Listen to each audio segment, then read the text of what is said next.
My parents claimed the ceremony was merely a formality and promised we would celebrate later. Yet, as I stood solitary before the federal bench and raised my right hand, the truth settled in my chest like lead. Their absence was not a scheduling conflict, but a deliberate choice. They did not know that this single decision had just ignited a chain reaction that would burn their perfect image to the ground. My name is Elena Brooks, and I am 38 years old. I stood before the floor-to-length mirror in the private robing room of the North Atlantic Federal Court, smoothing the heavy black fabric that now draped over my shoulders. The silk was cool to the touch, a stark contrast to the humidity of the late August morning outside. I adjusted the white collar at my throat, ensuring it was perfectly centered. This was the uniform of neutrality, of justice, of a federal judge. It was supposed to be the proudest moment of my life. The room was silent except for the low hum of the air conditioning. On the small oak table near the door, my phone sat face up. I had been staring at it for 10 minutes, watching the minutes tick by. 10 minutes until the ceremony began. 10 minutes until I swore an oath to the Constitution. I picked up the device. There was a single notification from my mother. I opened it, my thumb trembling ever so slightly. A betrayal of the composure I had spent a lifetime curating. The message read, "Marcus is spiraling over that performance review. I think your brother needs family more today. We will make it up to you." I read it twice, then a third time. I did not throw the phone against the wall. I did not scream. I simply set the phone back down on the table, face down this time, as if hiding the words would change their reality. "Of course," I whispered to the empty room. "Of course he does." For 38 years, this had been the rhythm of the Brooks household. Elena is strong. Elena can handle it. Marcus is fragile. Marcus needs us. When I graduated law school with honors, my parents missed the first half of the ceremony because Marcus had a flat tire 2 towns over. When I made partner at the firm, our celebratory dinner was cut short because Marcus called, weeping about a breakup. I had learned to shrink my achievements so they would not cast a shadow over his struggles. But today was different. This was a federal judgeship. This was the apex of a career built on 80-hour weeks, missed holidays, and a mountain of student loans I had paid off alone because the family education fund was saved for Marcus's tuition. A sharp knock on the door broke my trance. The bailiff, a kind man named Roberts, poked his head in. "Judge Brooks, we are ready for you out there. The chief judge is waiting." I took a deep breath, forcing the air into my lungs until they burned. I turned to him, fixing a polite smile on my face. "Thank you, Roberts," I said, my voice steady. "I just need 1 second. Take your time." "Your Honor," he replied, closing the door softly. I looked at myself one last time. I saw a woman who had spent her life waiting for a turn that never came. I saw a woman who had excused neglect as love and indifference as busyness. But as I looked at the empty chairs in my mind's eye, the sadness began to calcify into something colder, something harder. They were not stuck in traffic. They were not confused about the time. They had made a choice. They chose the 40-year-old man who refused to grow up over the daughter who had grown up too fast. I walked out of the robing room and into the hallway that led to the courtroom. The double doors opened, and I stepped into the gallery. The room was packed. My colleagues from the firm, my old law professors and clerks I had mentored were all there, standing in respect. My eyes, however, went instantly to the front row on the left. The 3 seats reserved for immediate family. They were empty. The emptiness of those 3 wooden chairs was louder than the applause that greeted me. It was a gaping wound in the middle of the room. I walked past them, my robe rustling softly. I did not look back. I did not scan the back of the room hoping for a last-minute entrance. I kept my eyes on the bench. At that moment, the umbilical cord of hope that had tethered me to my parents for nearly 4 decades finally snapped. It was not a violent tear, but a quiet, final release. I was an orphan in a room full of people, and as I ascended the steps to the bench, I realized I did not need them to witness this. In fact, their absence clarified everything. I was alone, and for the first time, I was dangerous. The silence of the courtroom was suffocating, but it was a familiar weight. I had carried it for nearly 2 decades. My mind drifted back to the days when that silence was not a choice, but a requirement for survival. My journey to this bench was paved with debt notes and sleepless nights. I remember sitting in my efficiency apartment during my second year of law school, staring at a tuition bill that amounted to $24,000 for a single semester. I was working 3 part-time jobs, one at a library, one as a research assistant, and one waiting tables at a diner that smelled perpetually of burnt bacon. I called home once to ask for help with rent, just $500 to bridge the gap. "Elena, you know things are tight right now," my father had said, his voice clipped. "We just had to put a down payment on Marcus's new condo. He needs a safe environment to focus on his art. Marcus, my younger brother, the sun around which the Brooks family universe orbited. My parents loved to preen in social settings. At neighborhood barbecues, my mother would swirl her Chardonnay and declare, 'We are an academic family. We value education above all else.' They collected the accolades of my grades like trophies to display on a shelf they never dusted, but they never saw the reality. They never saw me studying by flashlight because I was saving electricity. They never saw the sheer exhaustion that made my hands shake. The most vivid memory, the one that seared the truth into my bones, happened 6 years ago. It was a Sunday dinner. I had just landed my position at the Bureau of Civic Oversight. It was a grim, unglamorous agency dedicated to auditing government corruption and corporate malfeasance. It was not the high-paying corporate law gig my father wanted me to take, but it was prestigious, powerful, and exactly what I wanted. I waited until the main course was served to share the news. I got the appointment. I said, unable to keep the pride from my voice, "I am going to be a senior investigator at the Bureau. It is a federal appointment." My father looked up from his steak, chewing slowly. "That pays." "What, 80,000 a year, 90, I corrected. "But Dad," the authority.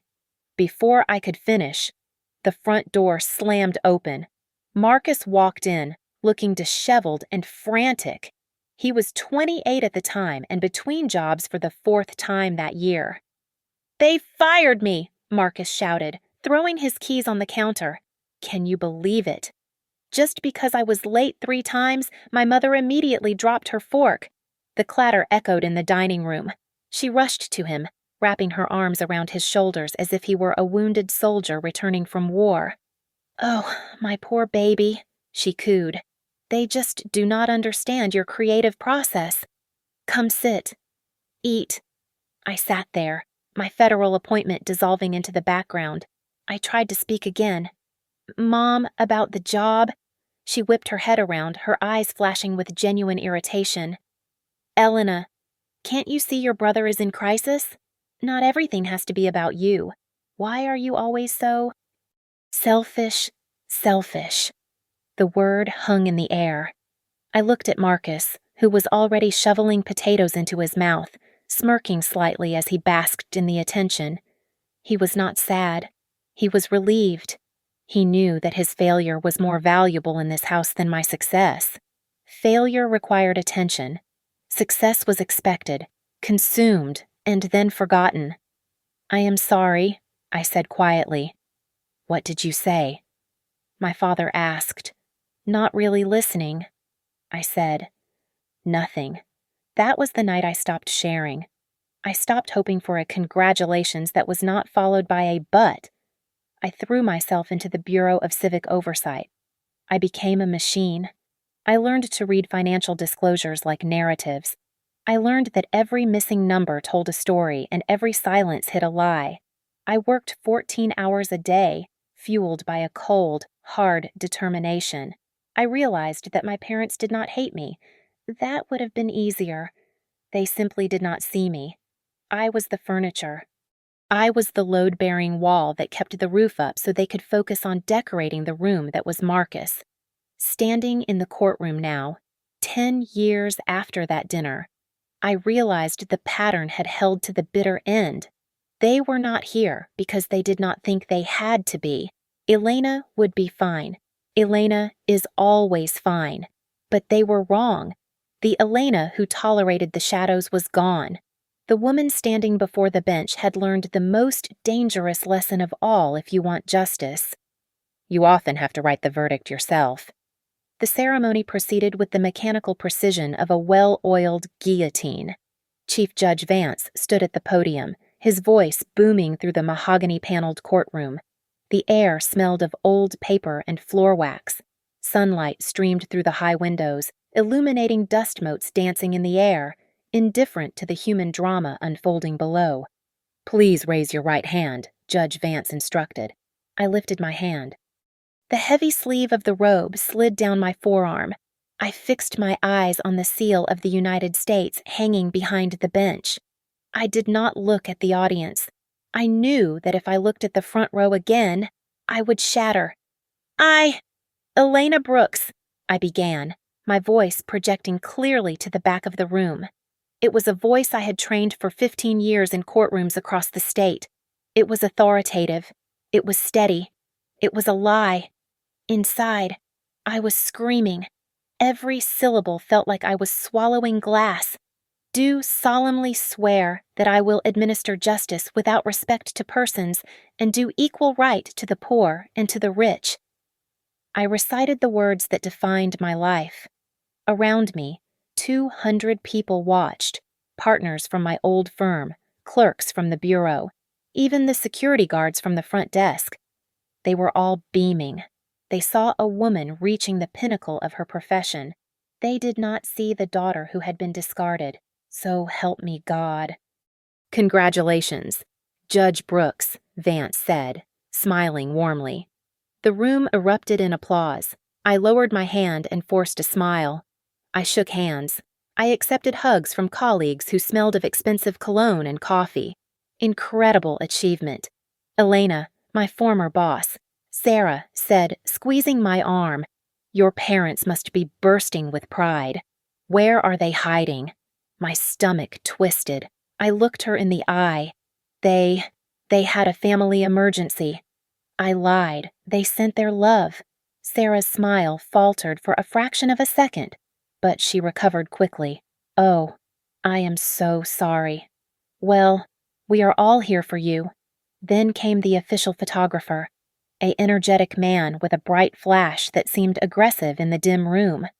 "All right, Your Honor, let's get the family up here for the official portrait. Mom, Dad, siblings, come on up," he shouted, waving his hand toward the empty space beside me. The room went quiet. The silence stretched, thin and tight as a wire. "It will just be me today," I said. My voice was flat. The photographer lowered his camera, confused. "Oh, just the solo shots then. Usually, we do the just me," I repeated, sharper this time. He nodded quickly, sensing the drop in temperature. "Right. Solo. Chin up, please." I stood alone against the backdrop of the flags. I did not smile. I looked straight into the lens with a gaze that was dead serious. Flash, flash, flash.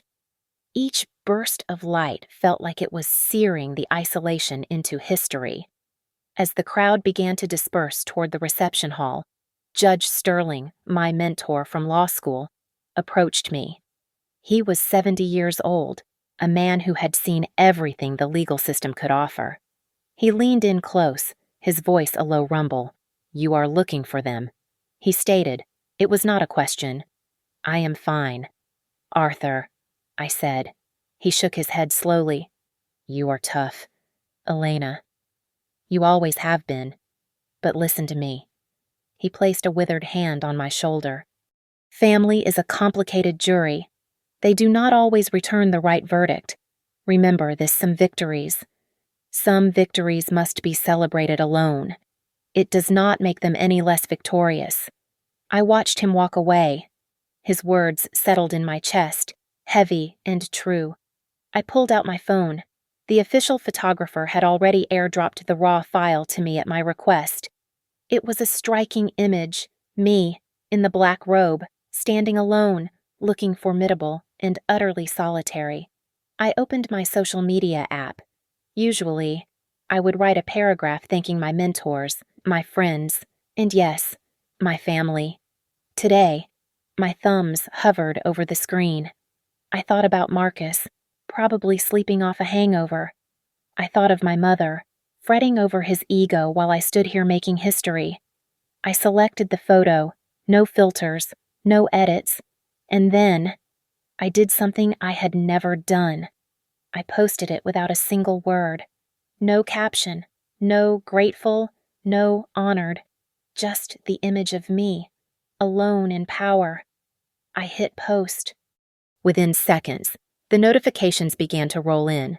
Likes, hearts, and then the questions. Where is everyone? Is that the North Atlantic Court? Did you get sworn in today? Wait, were your parents there? I thought they were coming up. I slipped the phone into my pocket. I felt a strange sensation wash over me. It was not happiness. It was lighter than that. It was the feeling of a prisoner who realizes the cell door has been unlocked the entire time. They had abandoned me, yes, but in doing so, they had set me free. By 2 o'clock in the afternoon, my phone was no longer a device. It was a live grenade buzzing against the mahogany surface of my desk.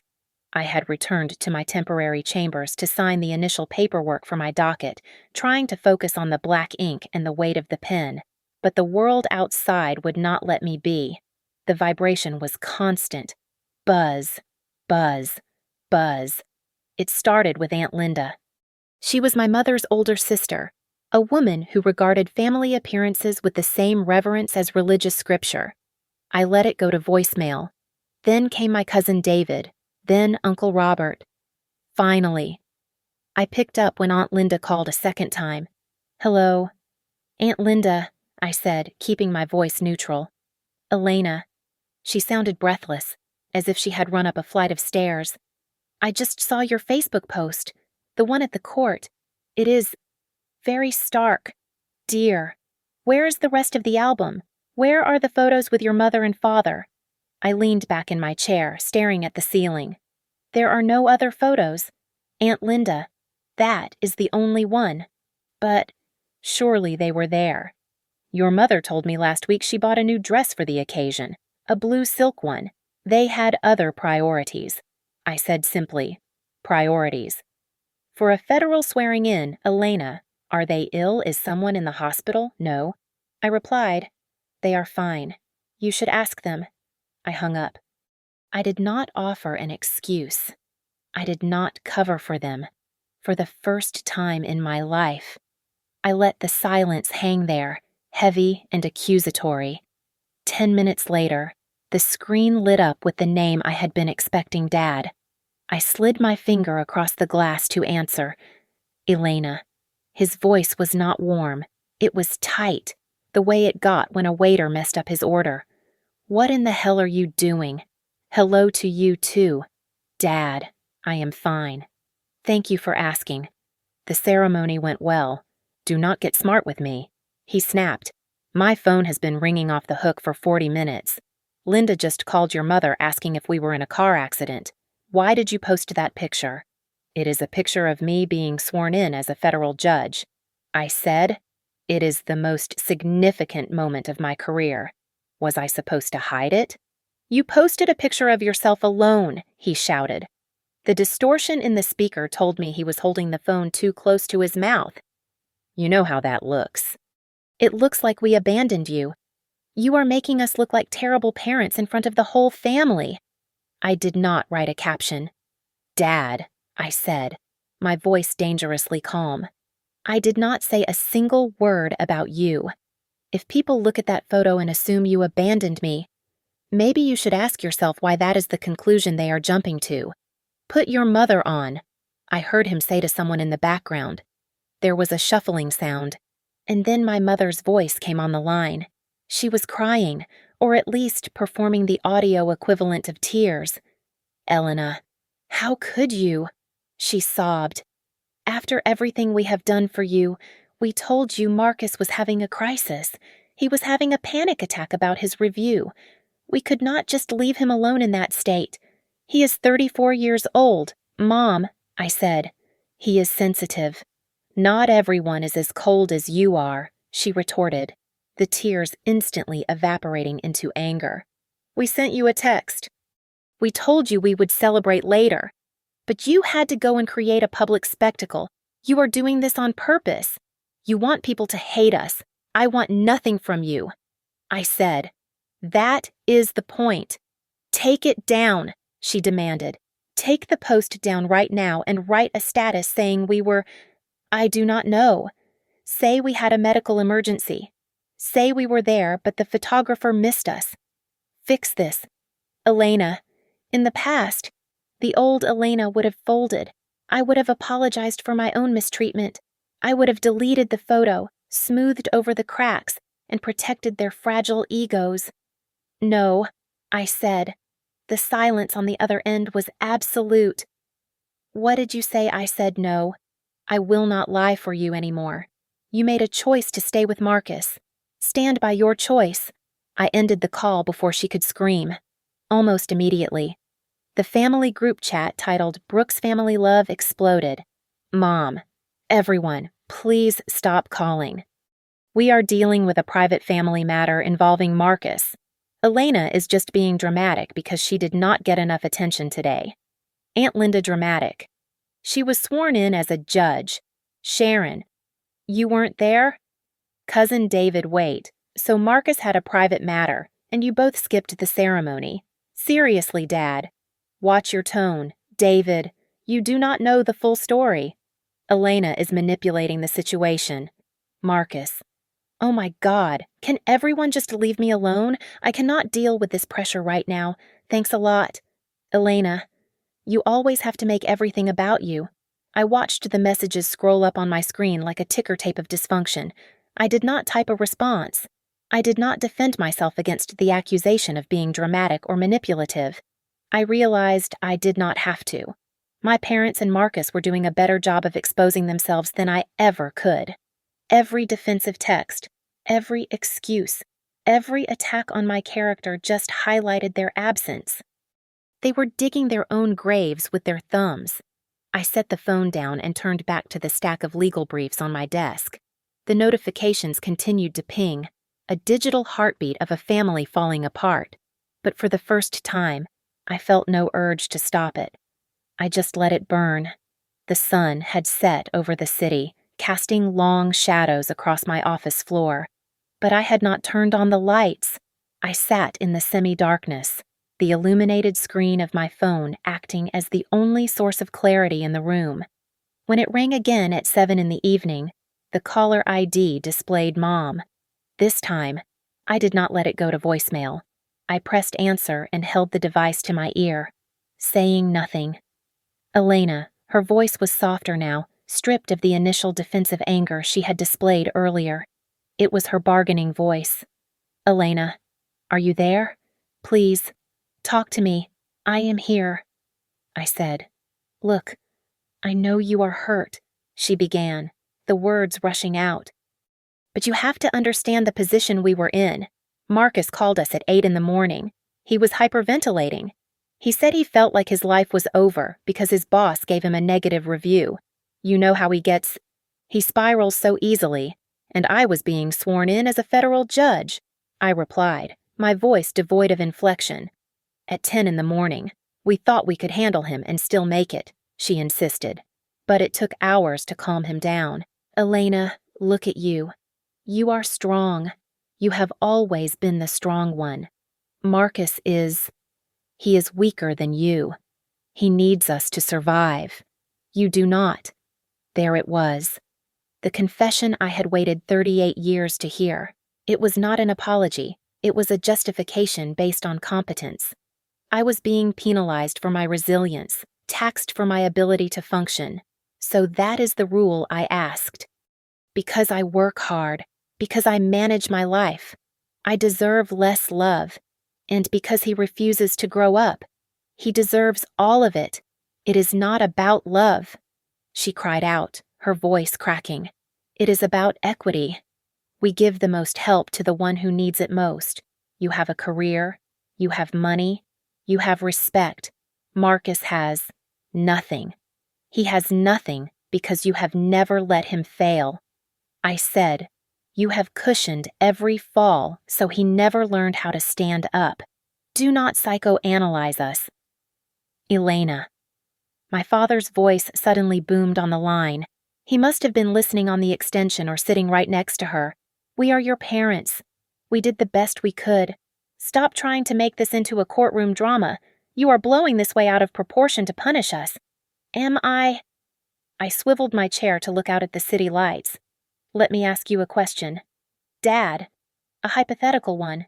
If I had been in a car accident this morning, and Marcus had a hangnail, who would you have gone to? That is ridiculous, he spat. Do not be absurd. Answer the question. We would go to whoever was in critical condition, he shouted. But Marcus is always in critical condition. Isn't he? I countered, my voice rising slightly, sharpening like a blade. That is the game. As long as he stays broken, he keeps you. And as long as I stay whole, I lose you. I am done playing. The line went silent for a long moment. I could hear my mother breathing unevenly, a jagged sound that betrayed her rising panic. They were realizing that their usual tools, guilt, obligation, shame, were not working. The lever they had pulled for decades was disconnected. If you keep acting like this, my father said, his voice dropping to a low, threatening register. If you keep shaming us publicly and refusing to listen to reason, then maybe you do not need a family at all. Is that what you want? You want to be completely alone. It was the ultimate threat. The nuclear option, compliance or exile. I felt a strange sensation in my chest. It was not fear. It was relief.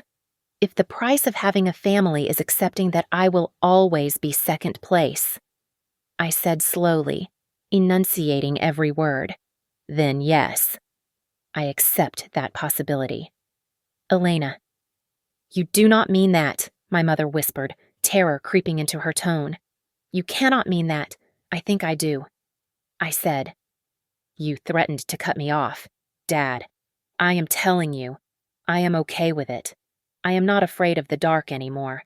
I have lived in it my whole life while you shined the light on Marcus. You are making a mistake, my father said, but the aggression was gone, replaced by a confused falter. You are going to regret this. Maybe, I said, but I will regret it on my own terms. I pulled the phone away from my ear and pressed the red button. The connection severed. I sat there in the quiet office, my heart rate steady, my hands still. They had tried to reclaim their power by threatening to leave, not realizing that for me, they had already left years ago. All I had done was lock the door behind them. The gavel felt heavier than I anticipated. It was a solid piece of oak, worn smooth by the hands of my predecessors, and when I brought it down for the first time, the sound echoed through the courtroom like a gunshot. It was a sound of finality, a sound of order. I threw myself into the work with a fervor that bordered on obsession. My docket was overflowing with over 300 pending cases, a backlog inherited from a judge who had retired due to illness. I arrived at the courthouse at 6 a.m. and rarely left before 8 p.m. The silence of the empty building became my sanctuary. My first week on the bench was a trial by fire. The third case I heard involved a civil suit between two siblings fighting over the execution of their late mother's estate. The brother, a man in his 40s with shifting eyes, claimed he deserved a larger share of the property because he had lived with the mother, ostensibly to care for her. The sister, a tired-looking nurse who lived 2 states away, provided receipts showing she had paid for every single medical bill and grocery delivery for 5 years. Your Honor, the brother's lawyer argued, my client provided emotional support. That has a value that cannot be quantified on a spreadsheet. I looked at the brother. He was wearing a suit that was slightly too large, looking at me with an expression that expected sympathy.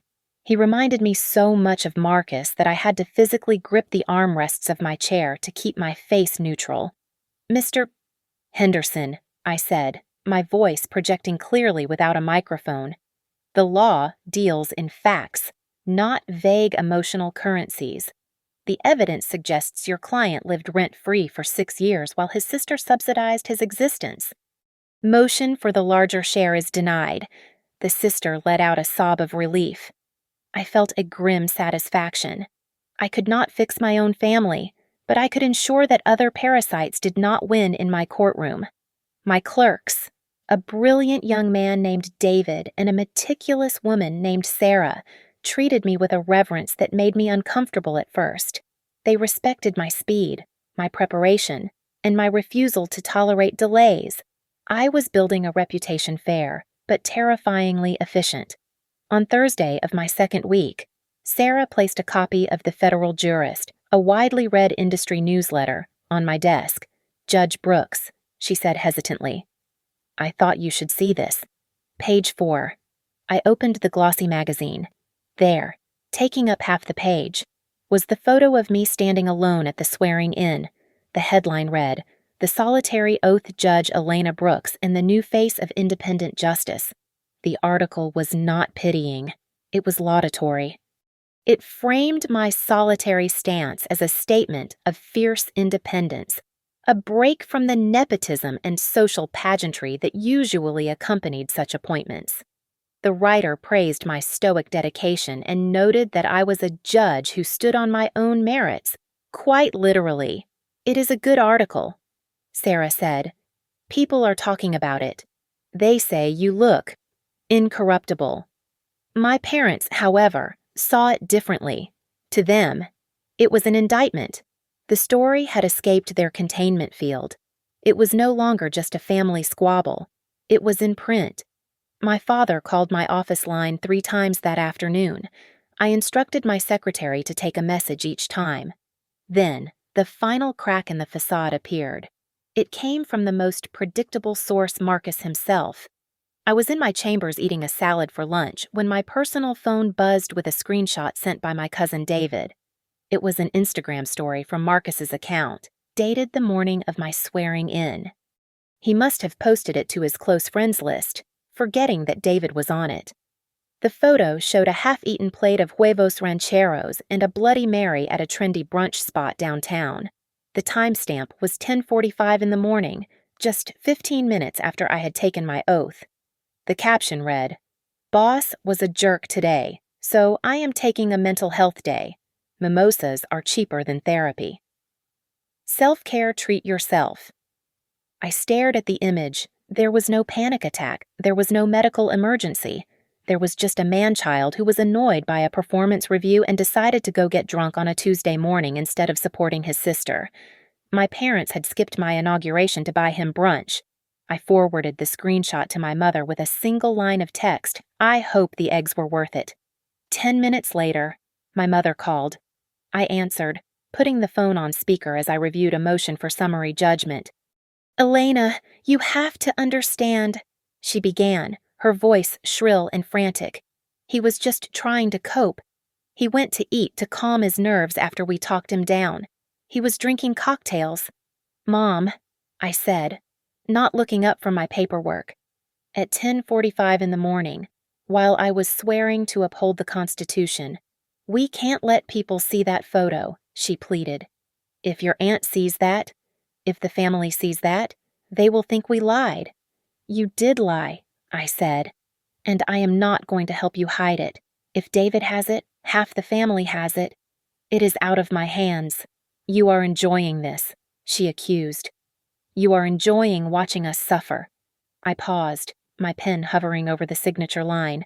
"I am not enjoying it," I said. "I am just indifferent to it." There is a difference.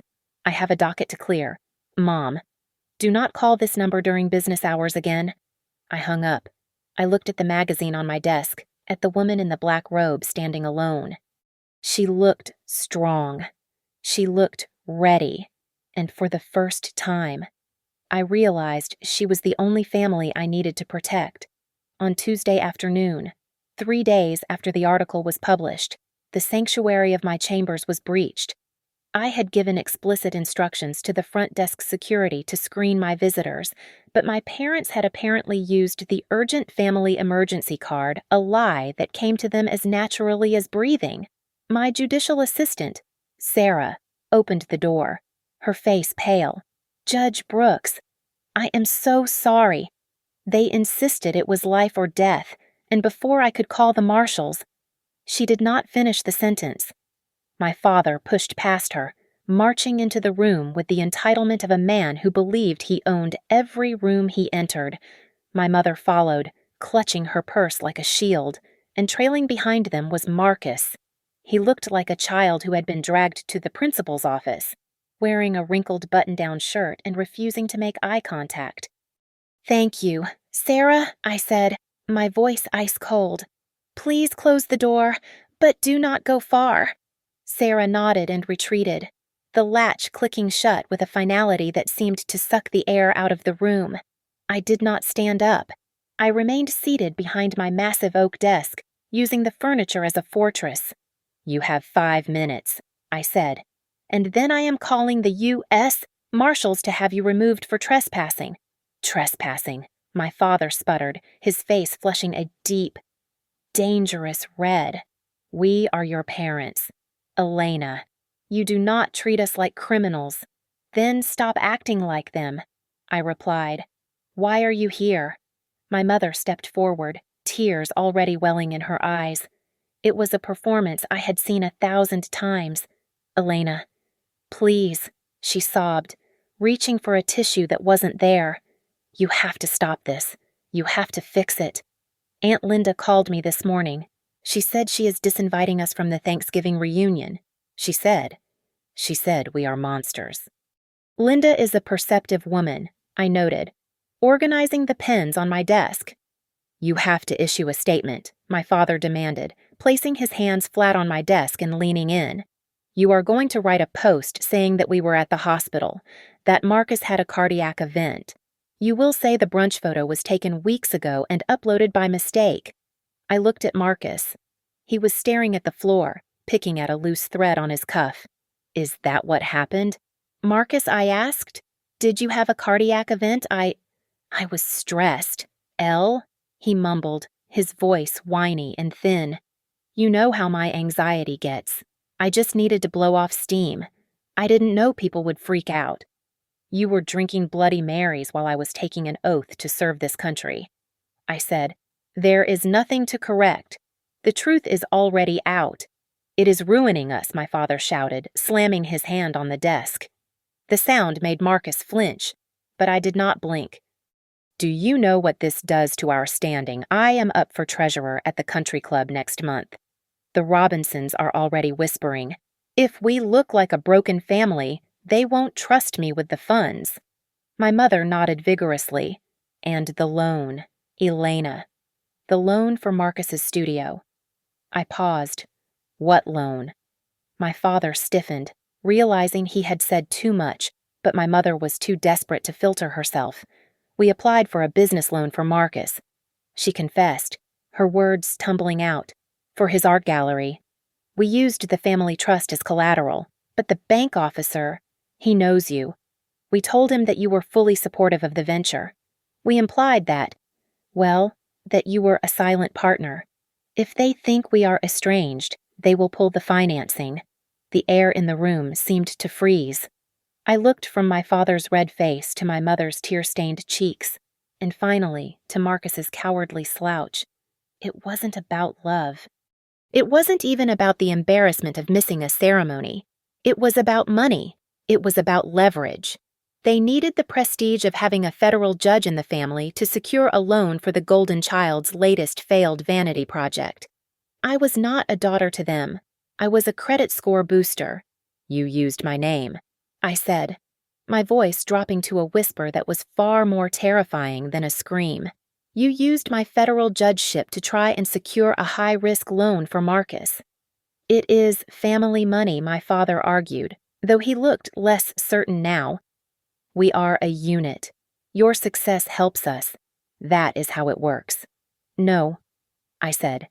That is how a cartel works. Not a family. I stood up. I was wearing my robe, having just come from a hearing. The black silk billowed around me, making me look larger, taller, and infinitely more powerful than the three small people in front of me. Get out, I commanded. Elena, be reasonable, my mother pleaded, reaching for my hand. Do not touch me, I snapped, recoiling.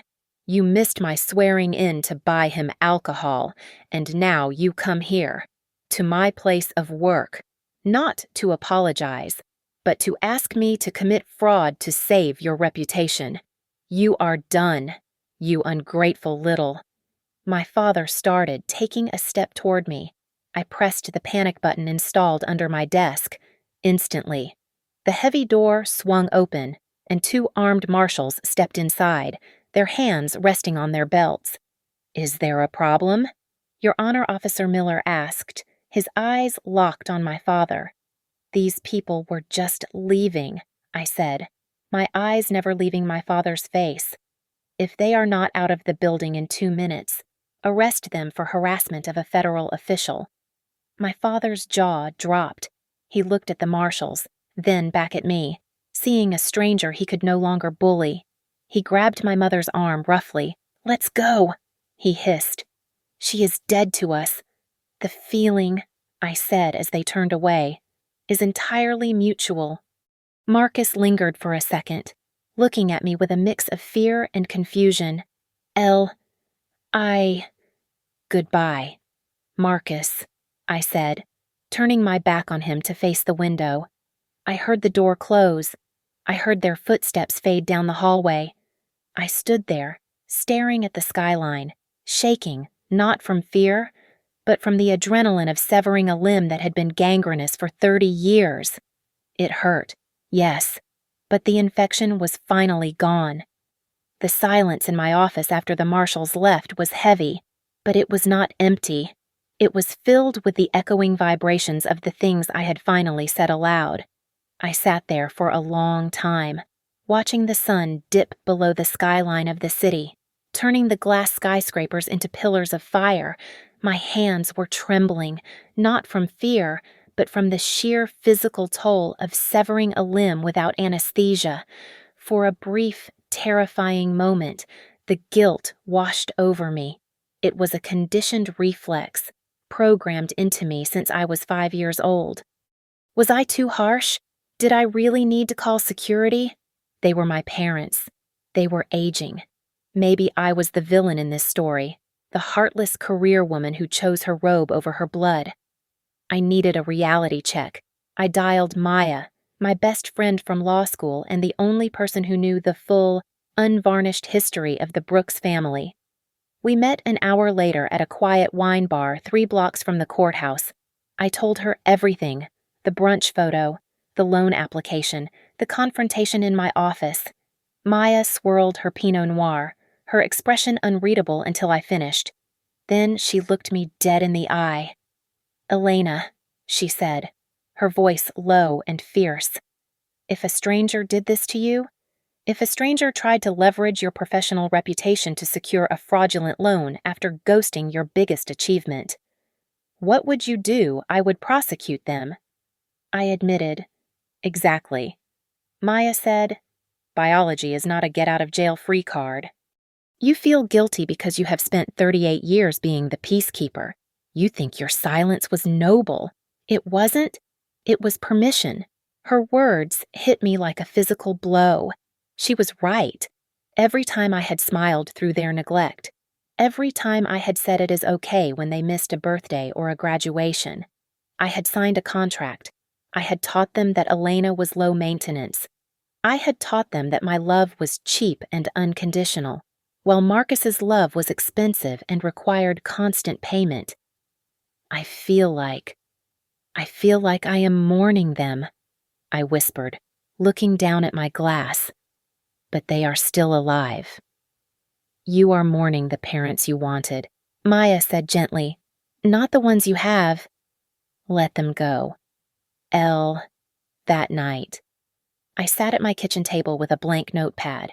I intended to write them a letter. I wanted to explain, one last time, why I had done what I had done. I wrote for 2 hours. I wrote about the dance recital in 3rd grade, where I scanned the audience for 2 hours only to find empty seats. I wrote about the time I paid for their anniversary cruise while wearing shoes with holes in the soles because I was a broke student. I wrote about the crushing weight of being the easy child.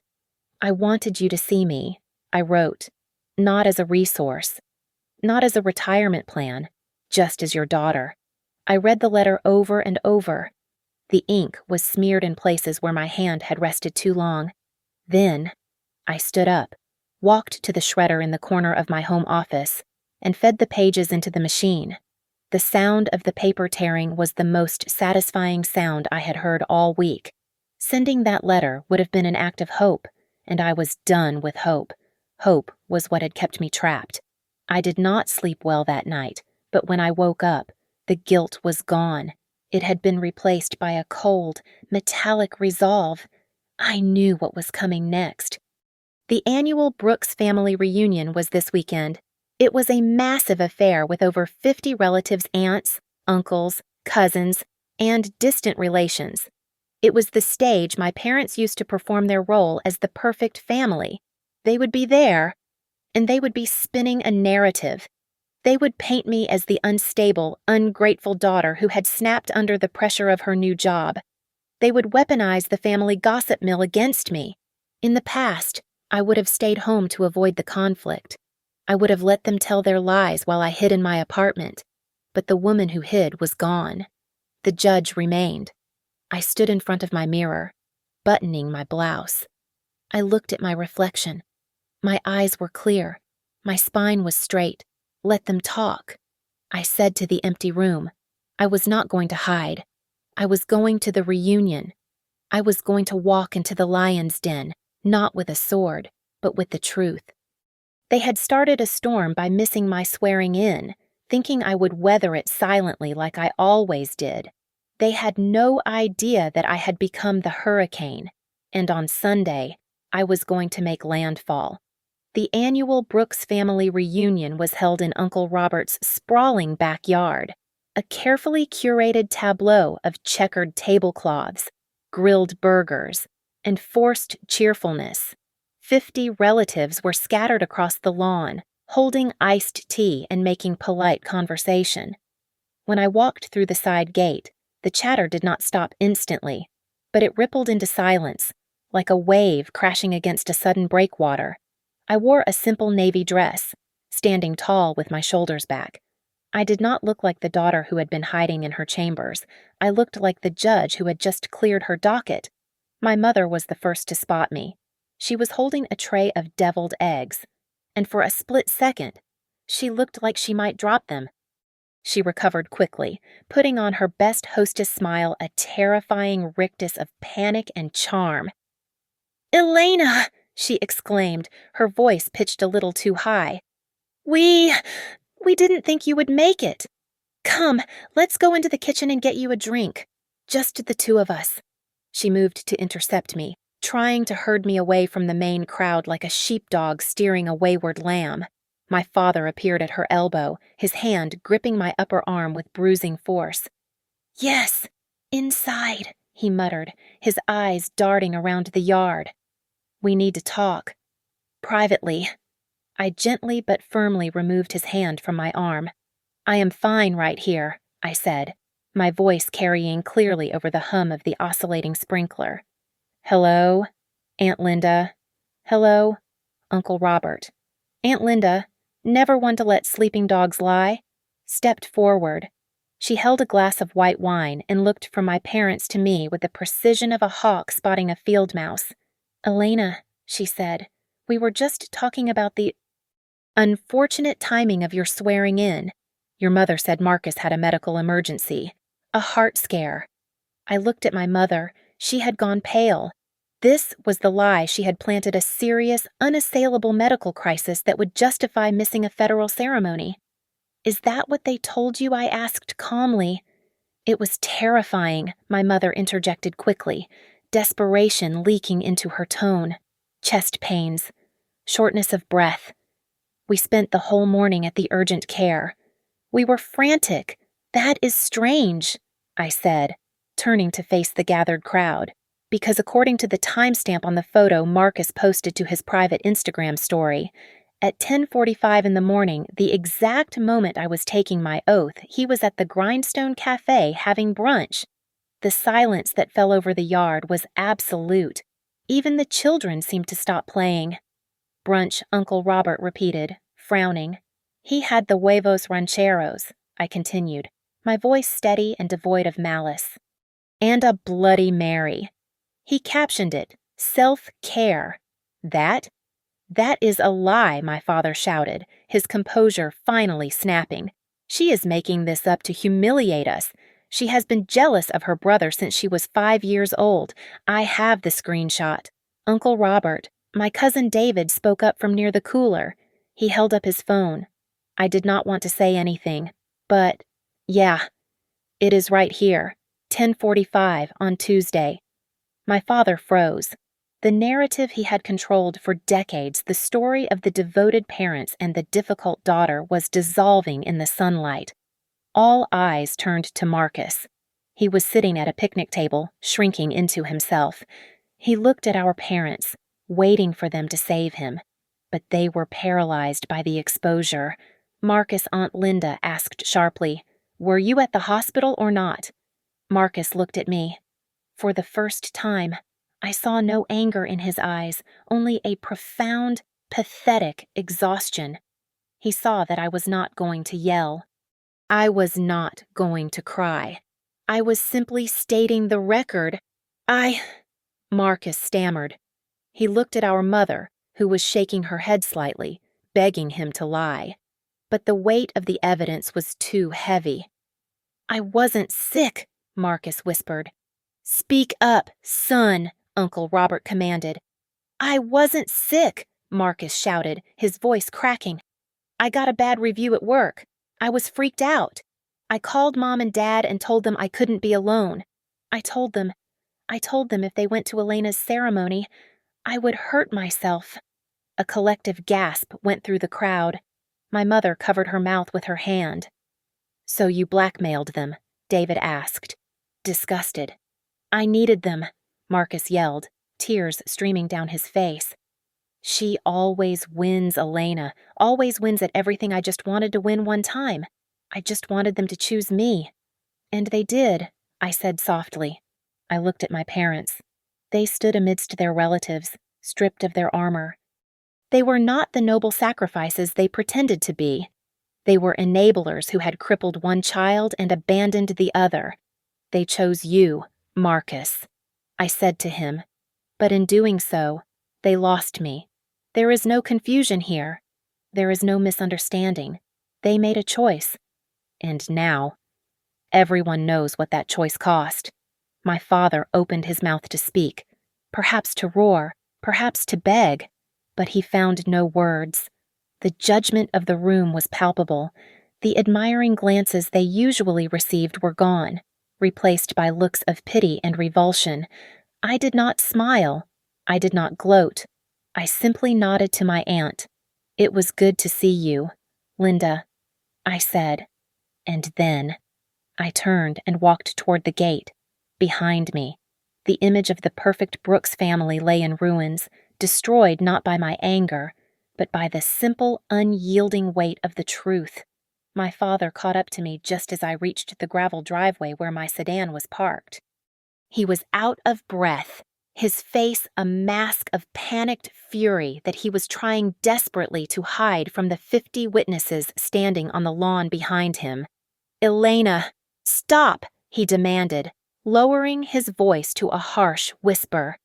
"Do not walk away from us like this. You have humiliated us enough. Come back inside and tell them. Tell them we resolved it. Tell them you were mistaken about the time." I turned to face him. my hand resting on the cool metal of the car door handle. For the first time in my life, I looked at him and saw absolutely no authority. I saw a man who was terrified of losing his social standing, but not terrified of losing his daughter. "I will not do that," I said calmly.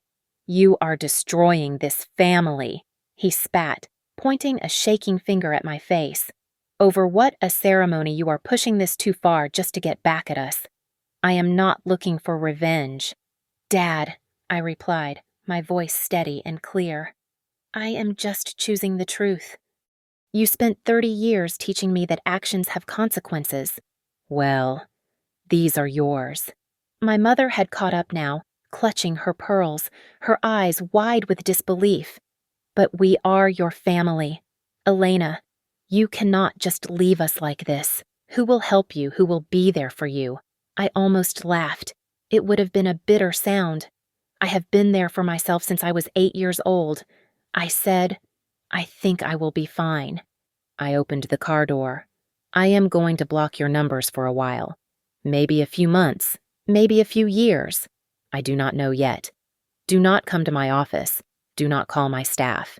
If you do, I will file a restraining order, and I will make sure it is public record." "You wouldn't," my mother whispered. "I am a federal judge." "Mom," I said, meeting her gaze with a final, crushing indifference, "I do not make threats. I issue rulings." I got into the car and started the engine. I did not look in the rearview mirror as I drove away. I did not need to see them shrinking in the distance to know they were small. Halfway back to the city, my phone began to buzz in the cup holder. It was Marcus, then my father, then a text from Aunt Linda. I reached over, not to answer, but to slide the silent switch on the side of the device. The vibrating stopped. The car was quiet. The road ahead was open and clear. 2 days later, on a Tuesday morning, I stood in the robing room of the North Atlantic Federal Court. The air was cool and smelled faintly of lemon polish. I adjusted the heavy black silk over my shoulders, smoothing the pleats. There was a knock at the door. It was my clerk, Sarah. "Judge Brooks, everyone is seated. Are you ready?" I looked at myself in the mirror. There were no parents in the gallery waiting to applaud me. There was no brother waiting for a bailout. There was just me. And for the first time, the reflection did not look lonely. It looked complete. I realized then that the greatest power in the world is not controlling others, and it is certainly not punishing them. It is the ability to walk into a room and not need a single thing from anyone in it. My revenge was not a scream, nor a lawsuit, nor a public shaming. My revenge was this: I was going to be an exceptional judge. I was going to live a life of integrity and consequence, and I was going to do it all without them. "Yes, Sarah," I said, picking up my case file. "I am ready." I walked out of the chambers and down the hallway. The bailiff opened the heavy double doors. "All rise." The entire room stood up. I ascended the steps to the bench, the wood solid beneath my feet. I sat down, looked out at the courtroom, and felt a profound, beautiful silence settle over my soul. I was alone. I was free. And I had work to do. Thank you so much for listening to this story. I would love to know where you are tuning in from, so please drop a comment below. Sharing your city or country lets connect and share our thoughts. If you enjoyed this story, please subscribe to the Victoria Revenge Stories channel, like this video, and hit the hype button to help this story get heard by even more people.